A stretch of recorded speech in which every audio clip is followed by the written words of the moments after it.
እሺ አመሰግናለሁ። እንጠይቀው ገዥውን ፓርቲ ብልጽግና ነው። ብልጽግና ላለፉት 7 ዓመታት ሀገር እየመራ ነው የቆየው። በአሁኑ ሰዓት ላይ በታጣቂዎች እንዲሁም በተደራጁ የተለያዩ ጋንግስተሮች ከፍተኛውን የሰብአዊ መብት ጥሰት እየተፈጸመ ነው ያለው። አሁን ብልጽግና ድጋሚ ቢመረጥ ወደፊት ህግን ለማስከበር ምን የሚወስደው የተለየ ነገር አለ? ሁለተኛ ተፈናቃዮች ላይስ በቦታቸው ላይ መልሶ ከተለያዩ ክልሎችና ከተለያዩ ቦታ የሚፈናቀሉትን ወደ ቦታቸው ለመመለስ ያለው ቁርጠኝነትስ ምን ይመስላል የሚል ነው። እናመሰግናለን። ጥያቄው የቀረበው ለብልጽግና ነው። አመሰግናለሁ። ብልጽግና ፓርቲ ሀገርን የመምራት ኃላፊነት የተረከበበት ጊዜ የሚታወቅ ነው። አጠቃላይ ህገ መንግስትንና ህገ መንግስታዊ ስርዓትን አጣብቅኝ ውስጥ የከተተበት ሀገሪቱ የመበታተን አደጋ በተጋረጠባት ጊዜ ላይ ነው የሀገርን የመምራት ኃላፊነት የተረከበው።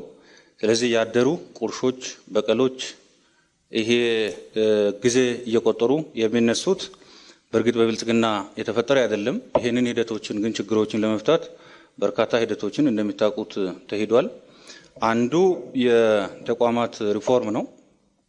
ስለዚህ የህግ በላይነትን ለማረጋገጥ የሚያስችሉ የፍትህ ተቋማት፣ የጸጥታ ተቋማት እነሱን ጨምሮ የሲቪል ማህበራት ሀብት ማያገኙበት ተንቀሳቅሶ ማይሰሩበት ሁኔታ ከነበረበት የህግ ማሻሻያዎችን ጭምር አድርጓል ብልጽግና ፓርቲ።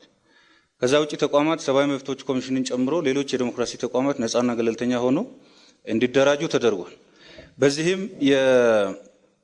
እንግዲህ ባለፉት ጊዜ ሲደርስ የነበረውን የቶርቸር ወይንም ከፍተኛ የሆነ ሰብአዊነት ላይ የሚደርሱ ኢሰብአዊ በደሎችን የመከላከል እነዚህን ደግሞ የተቋማት ሪፎርሞችን ጨምሮ በርካታ እርምጃዎችን ወስዷል። በዚህ የሚሰማሩ አስፈጻሚዎችን ተጠያቂ ማድረግ ስራዎችን ሰርቷል። ከዚህ ውጪ እንግዲህ በተለያዩ ምክንያት የተፈናቀሉትን በሚመለከት ባሉበትም መልሶ ደግሞ ከነበሩበት ከነባር ማህበረሰብ ጋር ተግባብቶ የሚኖሩበትን ምቹ መደላድል እየፈጠረ ባሉበትም ድጋፍ እየሰጠ እየፈጠረ መጥቷል። ከከፋበት ሀገርን የመበታተን አደጋ ከደረሰበት ተነስተን ነው አሁን ላይ ሆነን ውስን የሰላም ችግሮችን ውስን የልማት ችግሮችን ማንሳት እድል የፈጠር ነው። በዚህ ሁሉ ትግል መሆኑን ጥያቄውን ለመለስ የተመደበለትን ጊዜ አጠናቀዋል። እናመሰግናለን። ወደ ሌላ ጥያቄ እናልፋለን። እሺ አመሰግናለሁ። ጥያቄ ለኢዜማ ነው። ኢዜማ ባስተዋወቀው ፕሮግራሙ ላይ ዜጋ ተኮር ፖለቲካ እንደሚከተል ገልጿልና የፕሬዝዳንታዊ ስርዓቱን እንከተላለን ብላችኋልና፣ አንደኛ አሁን ያሉት የህዝብ ተወካዮች ምክር ቤትና የፌዴሬሽን ምክር ቤቶች አሉ። የፌዴሬሽን ምክር ቤት የኢትዮጵያ ብሔር ብሔረሰቦችና ህዝቦች ድምጽ ነው ተብሎ ነው የመጣውና የነዚህ ሁለት ምክር ቤቶች ዕጣ ፈንታ ምንድነው የሚሆነው እናንተ መንግስት ስትሆኑ? ሁለተኛ ለወላይታ ህዝቦች ንቅናቄ ፓርቲ ነው።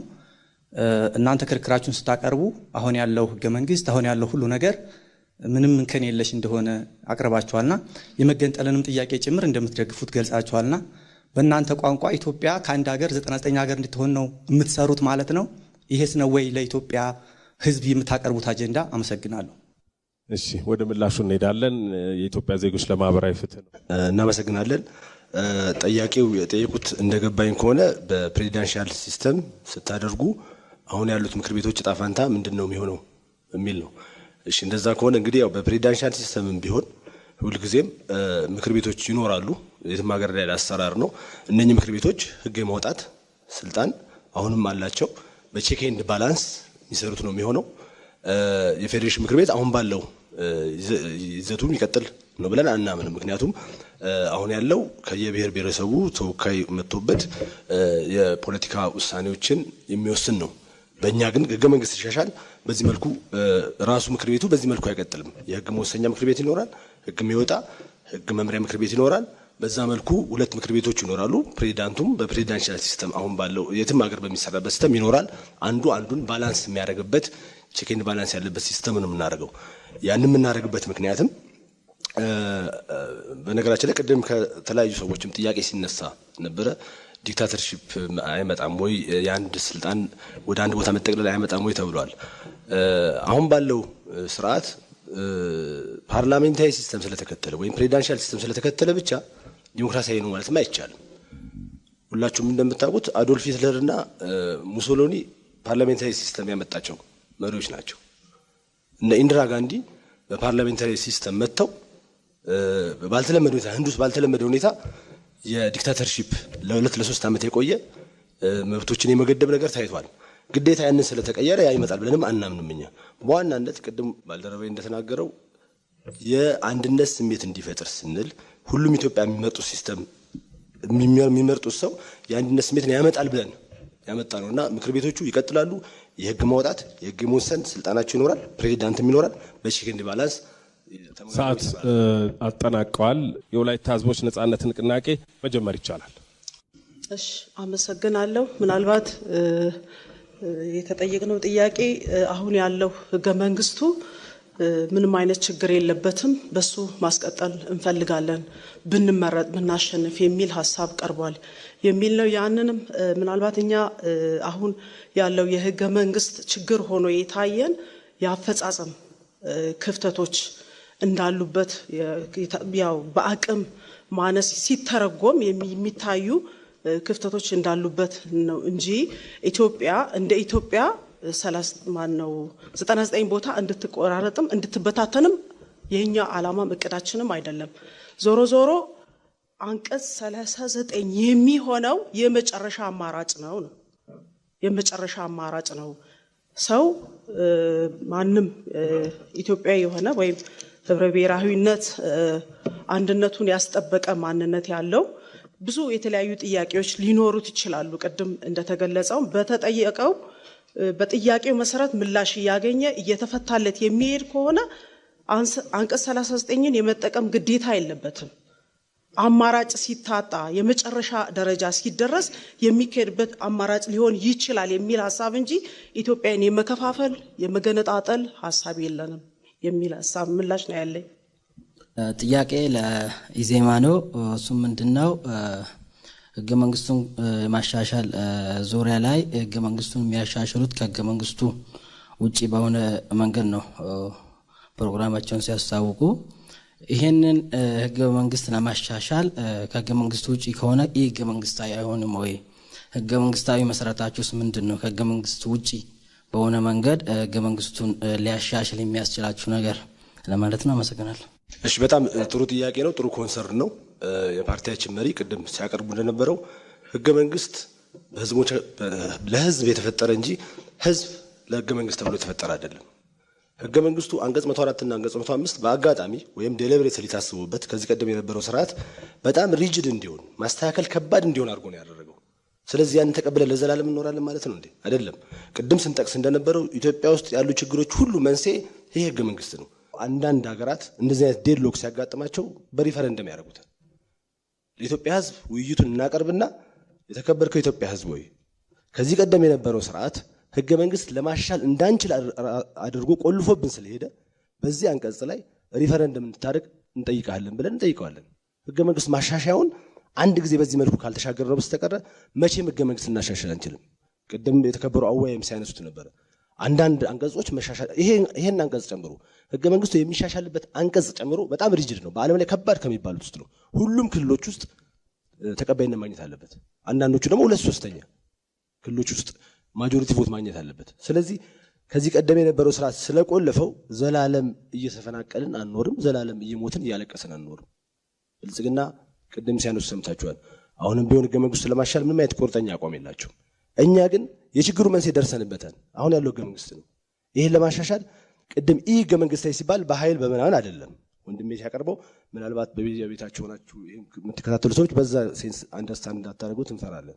ይህ ህገ መንግስታዊ ስንል በጉልበት በኃይል በነፍጥ አይደለም፣ ሪፈረንደም አንድ አማራጭ ነው። ምናልባት እዛ ላይ ስፔሲፊካሊ ባይገለጽም አንድ ጊዜ ግን ያን ዴድሎክ ለመሻገር ስንል ሪፈረንደም አድርገን ያንን እናልፈዋለን ብለን እናስባለን።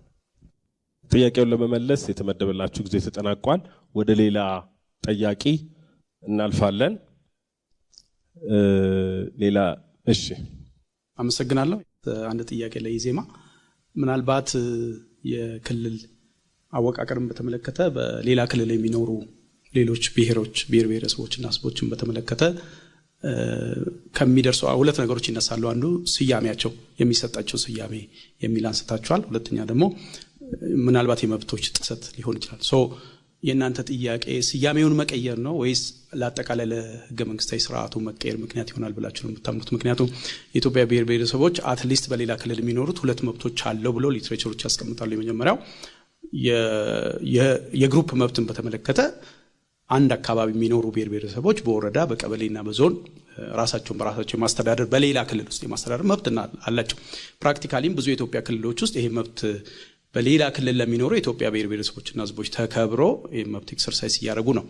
ወራስ በሌላ ክልል የሚኖሩ ተበታትነው የሚኖሩ ከሆነ ደግሞ ቃሉን አዱ ነው በተለያየ ቦታ የሚኖሩ ከሆነ ደግሞ በህገ መንግስቱ የተጠበቁ ሰብአዊ መብቶች የመንቀሳቀስ የመስራትና ሌሎች መብቶች አሏቸውና እነዛም መብቶች እንዲከበሩላቸው ነው ጥረት መደረግ ያለበት ነው ወይስ ሐሳባችሁ ምንድነው? እሺ አሁንም ጠያቂው በጣም ግሩም ጥያቄ ነው ያቀረቡት። በነገራችን ላይ የኢትዮጵያ ህዝብ መረዳት ያለበት አንድ ነገር ብለን የምናምነው አሁን ባለው ስርዓት ኢትዮጵያ ውስጥ ክልሎች ለሆኑ ብሔሮች ተሸልመዋል። ባለቤትና ቅድም ስናቀርብ እንደነበረው ባለቤትና ነባር መጤ ሰፋሪ ተብሎ የተከለለበት በአጥር የተገደበበት ሀገር ነው። ነገር ግን እውነታው እንደዛ አይደለም። እነዚህ ሰዎች በሚኖሩባቸው ክልሎች ምንድናቸው? እዛ ሀገር ላይ መሪ መሆን አይችሉም። የፖለቲካ ተሳትፏቸው በቴክኒካል የተገደበ ነው። አንድ በኦሮሚያ ክልል የሚኖር ከአማራ ክልል ወይ ከትግራይ ክልል ወይ ከሲዳማ ሄደ ሰው ዳኛ መሆን ይችላል? ሜየር መሆን ይችላል? ከንቲባ መሆን ይችላል? መሪ መሆን ይችላል? አይችልም። እኛ ይሄንን እንቀይራለን ያለው የክልሎችን ክልልን ክፍለ ሀገር ማድረግ አይደለም ቁም ነገሩ። ክልሎችን ስናዋቅር እዛ ክልል ውስጥ አሁን ለጊዜው ቋንቋን ከግምት ውስጥ እናስገባለን። ነገር ግን አሰፋፈርን ከግምት ውስጥ በማስገባት አንድ ክልል ለአንድ ባለቤት አይሆንም። ኢዜማ ሲመረጥ መመረጡም አይቀርም። አንድ ክልል የአንድ ብሔር ባለቤት አይሆንም። እዛ ለሚኖሩ ማይኖሪቲስ የተሻለ መብት የሚሰጠው እኛ ያመጣነው ፕሮፖዛል ነው። ክልል በአሰፋፈር ሌሎችን የሀብት ክፍል ሌሎችን ታሳቢ ያደረገ መልኩ እናዋቅራለን። ስለዚህ ማይኖሪቲዎች የምንጠብቀው እኛ ነን እንጂ ብልጽግና ወይም አሁን ያለው የህገ መንግስት ስርዓት አይደለም ብለን እናምናለን። ከታዳሚዎች ጥያቄ የሚቀርብበትና የፖለቲካ ፓርቲዎች ምላሽ የምትሰጡበትን ምዕራፍ አጠናቀናል። ጥያቄ ያቀረባችሁ ታዳሚዎችንም ምላሽ የሰጣችሁ የፖለቲካ ፓርቲዎችንም እናመሰግናለን። አሁን ወደ ቀጣዩ ምዕራፍ የምናልፍ ይሆናል። ቀጣዩ ምዕራፍ የሚሆነው እዚህ የምትገኙ የፖለቲካ ፓርቲዎች እርስ በርሳችሁ አንዳችሁ ለአንደኛችሁ ጥያቄ የምታቀርቡበት ምዕራፍ ነው የሚሆነው። በንግግር ቅደም ተከተላችሁ መሰረት የወላይታ ህዝቦች ነጻነት ንቅናቄ ነው ጥያቄ ማቅረብ ቀዳሚ እድሉን የሚወስደው። መቀጠል ይቻላል። እሺ አመሰግናለሁ። እኔ ጥያቄ ማቅረብ የምፈልገው ለኢዜማ ነው። ፓርቲያችሁ ብዝሃነት ማለት ምን ማለት ነው ብሎ ያምናል? ብዝሃነት ማለት ምን ማለት ነው ብሎ ነው የሚያምነው ፓርቲያችሁ የሚል አንድ ጥያቄ ብቻ ነው ያለኝ። አመሰግናለሁ። ብዝሃነት ብዙ ትርጉም የሚያስፈልገው ቃል አይደለም። በእኛ እምነት ብዝሃነት ማለት የሐሳብ ብዝሃነት፣ በጣም በርካታ ሐሳቦች ያሉበት፣ ብዝሃነት ማለት የሃይማኖት ብዝሃነት፣ በርካታ ሃይማኖቶች ያሉበት፣ ብዝሃነት ማለት የቋንቋ ብዝሃነት፣ በጣም በርካታ ቋንቋዎች ያሉበት፣ ብዝሃነት ማለት የካልቸር የባህል ብዝሃነት ሊሆን ይችላል። በጣም በርካታ ብዝሃነቶች አሉ። የጾታ ብዝሃነት አለ፣ ወንድና ሴት አለ። ችግሩ ምንድነው? እናንተና ከዚህ በፊት የነበረው ወያኔ አሁን ደግሞ ብልጽግና ተመሳሳይ ሐሳብ ያላችሁ ብዝሃነት የብሔር ብዝሃነት ብቻ ስለሚመስላችሁ ሁሉን ነገር በአንድ ቋት ብቻ ስለምትከቱ ለዛ ነው ጥያቄ የሆነባችሁ እንጂ ብዝሃነት የሚለው ቃል አሻሚ ቃልም አይደለም። ኢትዮጵያ የብዝሃነት ያለባት ሀገር ነች ስንል እያልን ያለ ነው በጣም በርካታ ሃይማኖቶች የሚኖሩባት ሀገር ነች። ስለዚህ በኢዜማ እምነት የሃይማኖት ብዝሃነት መከበር አለበት። እያንዳንዱ ኢትዮጵያዊ የራሱን ሃይማኖት የመተግበር ፕራክቲካል የማድረግ ለሌሎች የመስበክ ሃይማኖቱ የሚያዘውን ስርዓት መፈጸም ይችላል እያልን ነው። ብዝሃነት የሃይማኖት ብዝሃነት ስንል እያንዳንዱ ኢትዮጵያዊ የካልቸር ብዝሃነት ያለበት ሀገር ስለሆነ የራሱን ባህል የማሳደግ የመንከባከብ በግሩፕም ሆኖ በግለሰብም ደረጃ ባህሉን የመንከባከብ የማሳደግ መብት አለው እያልን ነው በኢዜማ። ቋንቋ ኢትዮጵያ ብዝሃ ቋንቋ ሀገር ስለሆነች በጣም በርካታ ቋንቋዎች የሚነገሩባት ሀገር እንደመሆኗ በጣም በርካታ ቋንቋዎች ያሉባት ሀገር እንደመሆኗ ይህ የቋንቋ መብት መከበር አለበት። በግለሰብ ደረጃ ድረስ በነፍስ ወከፍ ደረጃ ግዴታ በግሩፕ ሁላ መሆን የለበትም። እኔ ቋንቋ ይከበርልኝ እስካልኩ ድረስ ለምን የወፍ ቋንቋ አይሆንም? መከበር አለበት ብለን ነው የምናምነው። አይደለም እንደ ኢትዮጵያ ያለ በጣም ውብ ቋንቋዎች ያለበት ሀገር። በተመሳሳይ ሌሎች ብዝሃነቶችም የፕሮፌሽን ብዝሃነት ያለበት ሀገር ነው ኢትዮጵያ። ብዝሃነትን ከአንድ ቋት አውጡት። በተለይ ፖለቲካ ላይ ስንመጣ ደግሞ በብዝሃነት የተዋብንና የተገመድን አንድ ህዝብ ነን። እንደ አንድ ህዝብ በጋራ የሚያኖረን ነገር ላይ እናተኩር እያልን ነው። ብዝሃነት ማለት በጣም በርካታ ኤሌመንቶች ያሉት መሆኑን ማስረዳት ፈልጋለሁ። ኢዜማ ጥያቄ ያለው መለስ የተመደበላችሁ ጊዜ ተጠናቋል። ቀጣዩ ጥያቄ ማቅረብ ተራ የሚወስደው ብልጽግና ፓርቲ ይሆናል። ጥያቄያችሁ ማቅረብ ትችላላችሁ። አመሰግናለሁ። አንድ ጥያቄ ለኢዜማ ማቅረብ ፈልጋለሁ። ህገ መንግስቱ እንግዲህ የህዝቦች ቃል ኪዳን ሰነድ የህዝቦችን የዘመናት የማንነት መከበር የዲሞክራሲ ጥያቄን የመለሰ ህገ መንግስት ነው። ኤክስትራ ጁዲሻል በሆነ መንገድ ነው መንቀይረው ብለዋል። ይሄ አብዮታዊ በሆነ ቀዶ ይመጣል አይነት ይህን የማህበረሰብ ኮንትራት የሆነን ሰነድ ማድረጉ መረጋጋትን ያመጣል ብለው ያምናሉ ወይ የሚል ነው።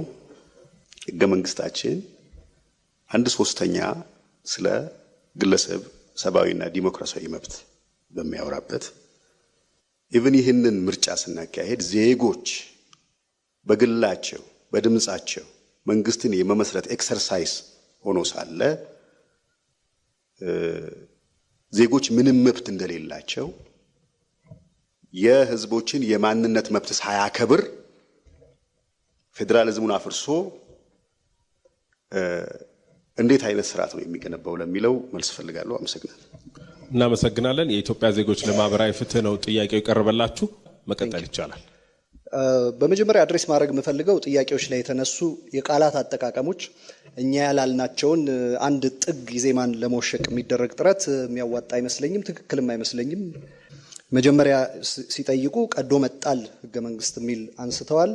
ኢዜማ በጣም በተደጋጋሚ እንደሚናገረው ከዜሮ መጀመር የዚች ሀገር መሰረታዊ ችግር ነው ብለን ስለምናምን አሁን ያለው ህገ መንግስት ቀዶ መጣል አለበት ብለን አናምንም፣ መሻሻል አለበት ብለን ነው የምናምነው። በመግቢያውም ወዳጄ ወንድሜ ያቀረበው በዛ መልኩ ነው። እኔም ጥያቄዎች ስመልስ በዛ መልኩ ነው ያቀረብኩት። ማንነትን ሳታከብሩ ምናምን የሚለውም በተመሳሳይ ቅድም በመለስኩት ጥያቄ የሚመለስ ነው። ማንነት ብዝሃነት እንደ ኢዜማ የሚያከብር እዚህ ከተቀመጣችሁት የተፎካካሪ ፓርቲዎች ውስጥ የለም። በተለይ ደግሞ ብልጽግና ይሄንን የመናገር ሞራል የለውም ብዬ ነው ማምነው።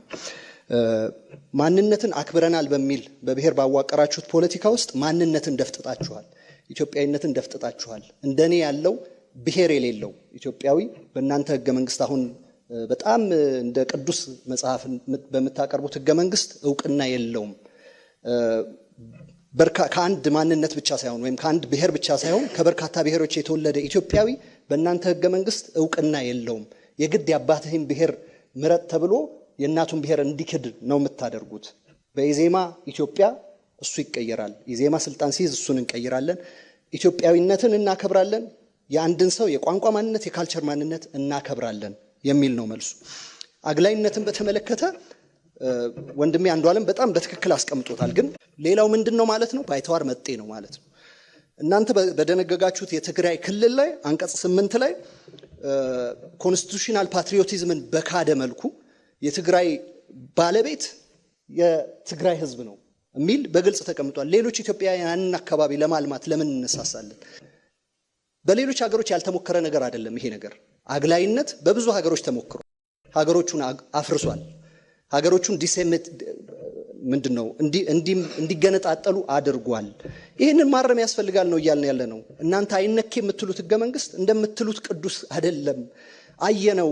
ለምሳሌ ለትግራይ ህዝብ ቆም ያለ የሚለው ህወሓት ይህንን ህገ መንግስት ጠንስሶ በኢትዮጵያ ህዝብ ላይ የጫነው ህወሓት እንኳን የትግራይን ህዝብ እንዴት እንዳስፈጀው አየን። ለጦርነት እንደማገደው አየን። ብዙ አለቅን። የዚህ ሶርሱ ህገ መንግስቱ ነው። እናንተ ጭፍጫፊ ላይ ነው አሻሮ እንደሚቆላ ሰው ጭፍጫፊ ላይ ነው ላዩን ነው የምትገልቡት። እሱ መፍትሄ አያመጣም። መፍትሄ የሚያመጣልን ከስር መሰረቱ ይሄን ህገ መንግስት መቀየር ነው እያልን ነው። አመሰግናለሁ። ቀጥሎ ጥያቄ የማቅረብ እድልም የምትወስዱት እናንተ ናችሁ። ኢዜማ መቀጠል ትችላላችሁ። እናመሰግናለን። ጥያቄ የምናቀርበው ለብልጽግና ነው። እኔ እንግዲህ በተለያየ ምርጫ ክርክሮችም አያለው ዛሬም አይቻለሁ። እንደ ብልጽግና እየገረመኝ የመጣ ፓርቲ የለም። እኛ 4 ደቂቃ ተሰጥቶን ህገ መንግስት ማሻሻያዎች ላይ የምናወራው አጥሮብን ብልጽግና ዛሬም በ4 ደቂቃ ውስጥ ለአንድ መሶብ አገልግሎት እያወራ ነበር። ወጣቱ መዝናኛ ሰርተንለታል፣ ቶርቸር ቦታዎችን ዘግተን የተለያዩ መዝናኛዎች ገንብተናል ብሏል። ብልጽግና ማን የዚች ሀገር ችግር የመዝናኛ ችግር ነው ብሎ እንደነገረውም ግልጽ አይደለም። ወደ ጥያቄው ስናልፍ የራሳችሁ የፓርቲያችሁ ፕሬዚዳንት ራሳቸው በመደመር በሚለው መጽሐፋቸው የዚህ ሀገር ችግር አሁን የምንከተለው የብሔር ፖለቲካ ነው እያሉ እናንተ መቼ ነው ይሄን ሐሳባችሁን አትሊስት ከኢትዮጵያ ሕዝብ አይደለም ከፓርቲያችሁ ፕሬዚዳንት መጽሐፍ ጋር ራሱ ማስታረቅ የምትችሉት ብለን መጠየቅ እንፈልጋለን። አንድ ችግር እንዳለ መጀመሪያም አንስተናል። ይሄ ችግር ምንድነው? ሰዎች እየሞቱ ነው፣ እየተፈናቀሉ ነው፣ ብዙ ችግር እዚህ ሀገር ላይ የተከሰተ ነው። የዚህ ችግር መንስኤው ምንድነው ብላችሁ ነው የምታምኑት? አልገባንም። እኛ የምናምነው ህገ መንግስቱ ነው ብለናል። የፈጣሪ ቁጣ ነው ብላችሁ የምታምኑት? ለምንድን ነው እየተጋጨን እየተባላን ያለ ነው? የመጀመሪያው ጥያቄ ይሄ ነው። ቢያንስ ከመሪያችሁ መጽሐፍ ጋር አስተያየቱና ምላሽ ለኢትዮጵያ ህዝብ ዛሬ እንድትሰጡ እንፈልጋለን። ሁለተኛው ጥያቄያችን ቅድም ከህዝብ በጠየቀ ጥያቄ መነሻ ህገ መንግስቱ ሲረቀቅ አሁን ስራ ላይ ያለው ህገ መንግስት ሲረቀቅ በቂ የሆነ ውይይት ተደርጓል ወይ ስትባሉ አዎ ብላችኋል። አሁን ለኔ በጣም ግራ አጋቢ ነው። ይሄ 27 ዓመት እያላችሁ ስንት ዶፍ የምትወርዱበትን ስርዓት ዛሬ ለመጀመሪያ ጊዜ አሳታፊ የሆነ ውይይት አድርጓል ብላችሁ እያመናችሁ ነው ማለት ነው። የኢትዮጵያ ህገ መንግስት በቂ ውይይት ተደርጎበት የጸደቀ ነው ብላችሁ ካሰባችሁ 27 ዓመት የነበረው ስርዓት ግማሹ ዲሞክራሲያዊ ነበር ብላችሁ ነው የምታምኑት ማለት ነው። ሲጀመር ህወሓት ኢህአዴግ ዲሞክራሲያዊ ውይይት አድርጎ ይህን ህገ መንግስት አጽድቋል ብላችሁ ያላችሁበት መንገድ ምን እንደሆነ ለተከበረው ኢትዮጵያ ህዝብ እንድታስረዱ እንጠይቃለን። አመሰግናለሁ። በቅድሚያ የተነሳው የህዝብ አገልግሎትን ከማሳለጥ ጋር ተያይዞ በእርግጥ ጥያቄ አይደለም አስተያየት ነው፣ ግን እንደ አስተያየት አድሬስ ለማድረግ ፈልጌ ነው። አንደኛ መሶብ ዲጂታል አንድ ማዕከል አገልግሎት እና መሰል የተቋማት አገልግሎቶችን በሚመለከት የመንግስት አሰራር ግልጸኝነት፣ ተጠያቂነት ከሙስናና ጉበኝነት የጸዳ እንዲሆን ለህዝባችን የገባነውን ቃል እየፈጸምን ያለነው ስራ ነው፣ ተግባር ነው። ስለዚህ ይሄ ሊናናቅና ሊተች ይገባል ብዬ አላስብም። ከዛ ውጪ አሁን ለተለያዩ ቱሪስት መዳረሻነቶች እየዋሉ ያሉ ቦታዎችን በሚመለከት ነገ ትላንት ላይ ቶርቸር ሲፈጸምባቸው የነበሩ ቦታዎች ናቸው። ስለዚህ ይሄ የሀገራችን የጀርባ አጥንት የሆነውን የቱሪዝም ኢንዱስትሪን ከማስፋት አንጻር የተሰሩ ስራዎችን ከማጣጣል ውጪ እንደው በቁንጽል ከማየት ውጪ የዘለለ ነው ብለን አናምንም። ከዛ ውጪ የብሔር ፖለቲካ የሀገራችን ችግር ነው መደመር መጽሐፍ ይላልና ይሄን እንዴት ትቀበላላችሁ የሚለው አሁን እናንተ ያመጣችሁት የአንድነትን በሚመለከት ይሄ ስቲል የኢትዮጵያዊነት ህብረ ብሔራዊ አንድነት የብሔር ብሔረሰቦችን ቋንቋ፣ ማንነት፣ የራስን ዕድል በራስ የመወሰንን የሚያረጋግጥ ሳይሆን ከፈት ሲደረግ ልሞጥ ነው። እኔ ያመጣሁትን ተቀበል የሚያስኬድ ቋንቋ ይሄ ነው፣ ማንነት ይሄ ነው የሚል ከመስጠት ባለፈ ለኢትዮጵያ ህዝብ የሚያበጅ በአንድነት ውስጥ ልዩነት፣ በልዩነት ውስጥ አንድነት ተቻችሎ ተከባብሮ እንዲሄድ የሚያስችል አይደለም። ቅድም በንግግሮች መካከል የተነሳውን ቢሆን ኢትዮጵያዊ በየትኛውም የኢትዮጵያ ክልል ተንቀሳቅሶ ስራ የመስራት ሀብት የማፍራት የመምረጥ የመመረጥ የማስተዳደር የመምራት የመንግስት ሆነ የግል ስራዎች ላይ ተቀጥሮ የመስራትን የሚከለክል የህግ ድንጋጌም ተግባራዊ አፈጻጸምም የለም። እዚህም እዛም ያሉ ህጸጾች እኛ ሙሉ ነው ብለን እንደ ብልጽግና አናምንም። ነገር ግን እነዚህ ችግሮች አሁን የፌዴራሊዝም በማድረግ ሂደቱን ፌዴራሊዝም ምንድነው የፕሬዚደንሻል ሲስተም በመከተል ወይንም ደግሞ የቀረቡትን ጨፍላቂ አንድነትን በማምጣት የሚረጋገጡ ናቸው ብለን አናምንም። ስለሆነም እኛ የብሔር ፖለቲካን በሚመለከት ሚዛን የሳቱ ነበሩ ብለን እናምናለን። አንደኛው አንድነት ነው። ይሄ አንድነት ደግሞ ልሙጥ የሆነ አንድ ቋንቋ፣ አንድ ማንነት፣ አንድ ሃይማኖት ተቀበል ተብሎ የመጣ ነው። ሁለተኛው ደግሞ ጫፍ የረገጠ ልዩነት ነው። ከዚህ በፊት ሲደረግ የነበረው ትግል በኢህአዴግ ጊዜ ሲሻሻል ወደ የት መጣ? ወደ ብዝሃነትን አግኖ የማየት ወይንም ጫፍ የረገጡ ልዩነቶችን የማስፋት ስራዎች ተሰርቷል። ስለዚህ ይሄንን አልተቀበልንም። መደመር መንግስትም ብልጽግናም የሚያምነው አንድነትን ህብረ ብሔራዊ አንድነት ብለን እንቀበላለን። ልሙጥ አንድነት ወይንም ደግሞ ፍጹም ልዩነት የሚል ጫፍና ጫፍ የረገጡ እሳቤዎችን አናራምድም፣ አናስኬድም። መደመር መጽሐፍም ከዚህ የተለየ ኮንሰፕት የለውም። ስለዚህ እኛ ያቀረብነው መከራከሪያም ከመደመር መጽሐፍም ከብልጽግና እሳቤም የወጣ ነው ብለን አናምንም። ከዛ ውጪ ከዚህ በፊት የነበረው ህገ መንግስት አሳታፊ ነበረ ወይ የተባለው ህገ መንግስት ሂደት ላይ ሲሻሻል በርካታ አካላት ተሳትፎበታል። የሚነሱ ህጸጾች ነበሩ። ስለዚህ ይሄ 27 ዓመት ችግሮች ሲፈጠሩ አሁን ላይ 30 ዓመት ብላችሁ ያቀረባችሁት በእርግጥ ቅድም ደመራችሁ ያቀረባችሁ የቤንሻንጉል፣ የሐረር፣ እና የትግራይ ክልል ህገ መንግስት እናንተ ያጽድቃችሁ አርቅቃችሁ የሰጣችሁ የምትሏቸው እኛ ሀገር የመምራት ሚና ከተረከብን ወደ 8 ዓመት ነው። ስለዚህ ይሄንን ማቀላቀሉ ተገቢ ነው ብዬ አላስብም። ከዛ ውጪ ፍጹም ችግር የለበትም ህጸጽ አይወጣበትም ህገ መንግስቱ ብለንም አላቀረብንም። ህገ መንግስቱ በህዝብ እንዲተች ህዝብ አስተያየት እንዲያቀርብበት የተለያዩ የፖለቲካ ተዋንያን በዚህ ሂደት ላይ አስተያየት ምክክር እንዲያደርግ እድሉን ዘርግተናል። ተቋም አቋቁመናል። ብልጽግና ፓርቲ ምላሽ ለመስጠት የተመደበላችሁ ጊዜ ተጠናቋል። እናመሰግናለን። ወደ መጨረሻው የፖለቲካ ፓርቲ እናልፋለን። ሰላም ለኢትዮጵያ ጥምረት ነው ጥያቄ ማቅረብ እድሉን የሚወስደው። መቀጠል ይቻላል። መልካም። እኔ ለሁለት ፓርቲዎች ነው ጥያቄ የማቀርበው። አንደኛ ለብልጽግና ፓርቲ ነው፣ ሁለተኛ ለኢዜማ ነው። ለብልጽግና ፓርቲ የማቀርበው ጥያቄ ህገ መንግስት መሻሻልን በተመለከተ ባለፈው በሀገራዊ ምክክር ኮሚሽን ላይ አጀንዳ ስብሰባ ላይ አቅርባቸዋል። በዚህ መድረክ ላይ ግን ሪሊ ህገ መንግስቱ ውስጥ የትኞቹ አንቀጾች ናቸው መሻሻል ያለባቸው? ምን አይነት የመንግስት ስርዓት የምትከተሉት ፓርላሜንታሪ ነው ወይስ ፕሬዝዳንታዊ ነው የሚለውን በግልጽ ለኢትዮጵያ ማሳየት አለባቸው። ምክንያቱም ሀገር የሚመራ ትልቅ ፓርቲ ነው፣ ትልቅ ሀብት ያለው ፓርቲ ነው። ስለዚህ ለምርጫ ሲመጣ ሲወዳደር የኢትዮጵያ ህዝብ ግልጽ የብልጽግናን አቋም ማወቅ አለበትና ምን አይነት የትኞቹ እንዲሻሻሉ የምትፈልጉት የሚለውን ማብራሪያ ብትሰጡ የሚል ነው። ለኢዜማ የማቀርበው ጥያቄ ያው ቅድምም ተነስቷል። በብዛት በተለያዩ መድረኮች የብሔሮችን ብሔረሰቦችን መብት እንደ ቡድን ማለት በምን አይነት ስርዓት ነው ማስጠበቅ ወይ ማስከበር የምትፈልጉት? ሌላው አሁን ያለው የፌዴሬሽን አወቃቀር እንዴት እንዲሆን ነው የምትፈልጉት? ለምሳሌ ሰላም ለኢትዮጵያ ጥምረት አሁን ባለው የፌዴሬሽን አወቃቀር ምንም የትም መድረስ አንችልም። ለምን? የፌዴሬሽኑ አባላት እኮ የክልል ፕሬዝዳንቶች ናቸው፣ የክልል አፈጉባኤዎች ናቸው። ኦልሞስት የገዢው ፓርቲ ተቋም ነው የሆነው። ይህ ተቋም ነው ህገ መንግስትን እየተረጎመ ያለው እና በምን አይነት የፌዴራል አወቃቀር ስርዓት ነው አሁን ያለውን ችግር ልትቀርፉ ያሰባችሁት የሚል ጥያቄ ነው የማቀርበው። ለብልጽግና ፓርቲና ለኢትዮጵያ ዜጎች ለማህበራዊ ፍትህ ነው የቀረበው ጥያቄው። ከብልጽግና እንጀምራለን በኦርደሩ መሰረት። አመሰግናለሁ። የትኞቹ አንቀጾችን ነው የምታሻሽሉት የሚል ጥያቄ ነው። ያው እስካሁን ደጋግመን አንስተናል ጉዳዩን። በእርግጥ በድጋሚ መጥቷል ማለት ነው። ይህንን በሚመለከት በሆያ ሆዬ በቁርሾ ተነሳስቶ በስሜት ተነሳስቶ የሚቀየር ህገ መንግስት እንደሌለ ይሄም ዘላቂ መፍትሄ እንደማይሰጥ አጥብቀን እንደምናምን በተደጋጋሚ አንስተናል በዚህ መድረክም ቢሆን። ስለዚህ እኛ የምናምነው የህገ መንግስት ማሻሻያዎችን በሚመለከት አንደኛ ቅድም መግቢያ ንግግራችን ላይ እንዳነሳ ነው ህገ መንግስት ማሻሻያዎችን በሚመለከት በህገ መንግስቱ በራሱ በተቀመጡ የህግ አግባቦች እንዲቀየሩ እናምናለን፣ እንዲቀየሩ እየሰራን። ስለዚህ ይሄ በርካታ ስራዎች እንደ ሀገር የተሰሩ ናቸው። ይህንን ሃንድል ሊያደርጉ የሚችሉ የሚሸከሙ ትከሻ ያላቸው ተቋማት እየተቋቋሙ ናቸው። ከዛ ውጪ ያደሩ ቁርሾች፣ ቅሞች፣ በደሎች እንዲካሱ ደግሞ የሽግግር ፍትህ ስርዓት ዘርግተን እየሰራን እንገኛለን። ከዛ ውጪ የብሔራዊ ምክክር ኮሚሽን ያቀረብናቸው አጀንዳዎችን እዚህ ዝርግፍ አድርጉና የኢትዮጵያ ህዝብ ይወቅ ማለት ብሔራዊ ምክክር ኮሚሽን አጀንዳ ቀርቦለታል። የቀረቡ አጀንዳዎችን ደግሞ ከተለያዩ ተቋማት በቀረቡበት አግባብ ነገ ለኢትዮጵያ ህዝብ ይፋ የሚያደርግ ነው የሚሆነው።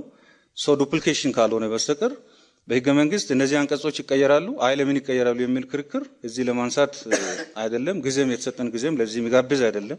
ስለዚህ ብለን የምናምነው ህገ መንግስቱ በኢትዮጵያ ህዝብ በአጠቃላይ ህዝብ ተሳትፎ በፖለቲካ ተዋንያን ተሳትፎ እና በተቋቋሙ ተቋማት ውይይት ሀሳቦች ተሰብስቦ ይቀየራሉ፣ በዚህ ይመራሉ ብለን አምነናል። ለውይይት ኮሚሽኑ ለምክክር ኮሚሽኑ ያቀረብናቸው አጀንዳዎችን ግን እዚህ ዘርግፈን ለማስኬድ አይደለም። ኢትዮጵያ ህዝብ ያመነውን እንቀበላለን።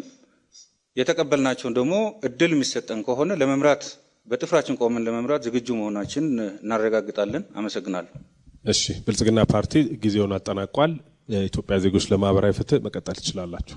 እናመሰግናለን። እኛ ከቀረበልን ጥያቄ አንጻር ምንድነው በተደጋጋሚ በተለያየ ጊዜም በተለይ ከብልጽግና ተወካዮች እኛን አህዳዊ እንደሆንን ፌዴሬሽን ስርዓቱን እንደምናፈርስ በተዘዋዋሪ ሲገለጽ እናያለን። ለኢትዮጵያ ህዝብ አሁን ማረጋገጥ የምንፈልገው የፌዴራል ስርዓቱ ይቀጥላል፣ ኢዜማም ቢመረጥ ማለት ነው። ነገር ግን አሁን ያለው አወቃቀር ግን ይሻሻላል፣ መሻሻልም አለበት። ቅድም ደጋግሜ እንደተናገርኩት አንድ ክልል ለአንድ ብሔር አንሸልምም። ነገር ግን አሁን ባለው ስርዓት አንዳንድ ችግሮች ያሉ መሆኑን ከግምት በማስገባት ህዝቡንም ጭምር አወያይተን ሪሻፍል እናደርጋለን። በዋናነት 4 መስፈርቶችን ያስቀመጠ የክልል ማዋቀሪያ ስርዓት አለን። አንደኛው መልክዓ ምድራዊ አቀማመጥን ከግምት እናስገባለን። ተራራ፣ ወንዝ ወዘተ ሌሎች ሀገሮች የሚጠቀሙበትም ስለሆነ ማለት ነው። እሱን ከግምት እናስገባለን። የህዝብ አሰፋፈርን፣ አስተዳደራዊ ለልማት አመቺ መሆኑን፣ ቋንቋ፣ ባህልን፣ ታሪክን፣ የሀብት ስብጥርን ፍትሃዊነት። ለምሳሌ አንዳንድ ክልሎች የተፈጥሮ ጸጋ የበዛላቸው ይኖራሉ፣ አንዳንዱ ደግሞ ይሄ ያሌላቸው አሉ። ይህንን ግን ፍትሃዊ በሆነ መንገድ እንሸነሽነዋለን ማለት ነው። በፕሮግራማችን ላይ እንዳስቀመጥ ነው። አሁን እርግጠኛ ሆኜ የምነግራችሁ አንዳንድ ክልሎች አሁን ባሉበት ቅርጽ አይቀጥሉም። ኦሮሚያ እና አማራ ክልል በጣም ኦቨር ላርጅ የሆኑ ክልሎች አሉ። እነሱ ለአስተዳደርም አመቺ ስላልሆኑ ከዚህ ቀደም ሲዋቀሩ አንድ ክልልን ለአንድ ብሔር ለመሸለም ሲባል ብቻ ሴንስለስ በሆነ መንገድ የተፈጠሩ ናቸው ብለን ስለምናምን ያንን እናስተካክላለን። ቀደም ለምሳሌ ስንል ለአስተዳደር አመቺነት እናለን። ኦሮሚያ ክልልን ብታዩት በጣም ብዙ በኪሎ ሜትር አቋርጦ አንዱ ከአንዱ ለመገናኘት ይሄዳል። አጠገቡ ሌላ ክልሉን አቋርጦ የሚሄድ ክልል አለ። ይሄ ሎጂካል ነው ብለን አናምንም። እናስተካክለዋለን እና አስተዳደራዊ አመቺነትን፣ የሀብት ስጥርን፣ ቋንቋን፣ ባህልን፣ ታሪክን ከግምት አስገብተን እናሻሽላለን። የፌዴራል ስርዓቱን ኢዜማ ያስቀጥላል። ግን ለግጭት እና ለመፈናቀል ለዜጎች መፈናቀል መንስኤ በሆነ መልኩ ሲሆን አመቺ በሆነ መልኩ እናሻሽላለን፣ እንቀይራለን። እናመሰግናለን። ይህንን ምዕራፍ አጠናቀናል። እዚህ ላይ ወደ መጨረሻው ምዕራፍ ነው የምናልፈው። የመጨረሻው ምዕራፍ በህገ መንግስታዊ ጉዳዮች ላይ የየራሳችሁን አቋሞች የምትገልጹበት የመውጫ ንግግር የምታደርጉበት ምዕራፍ ነው። ስለዚህ በመናገሪያ ቅደም ተከተላችሁ መሰረት የወላይታ ህዝቦች ነጻነት ንቅናቄ የመውጫ ንግግራችሁን ማድረግ ትችላላችሁ። አመሰግናለሁ። ክቡራንና ክቡራት ኢትዮጵያውያን ወህንን እንድትመርጡ የተሟላ ህገ መንግስታዊ አተገባበር ስርዓቱን መሬት ላይ በማውረድ አሁን እየተፈጸሙ ያሉ ውስብስብ የሆኑ ችግሮችን ለመፍታት እንሰራለን። በአጠቃላይ ህገ መንግስት የአዲሲቷ ኢትዮጵያን ለመገንባት መሰረት ለመጣል የሚያስችሉ በርካታ ድንጋጌዎችና ብዝሃነትን በተገቢው ማስተናገድ የሚያስችሉ ዓለም አቀፋዊ ህጎችን ድንጋጌዎችን የያዘ ህገ መንግስት በመሆኑ በውስጡ የተፈጠሩ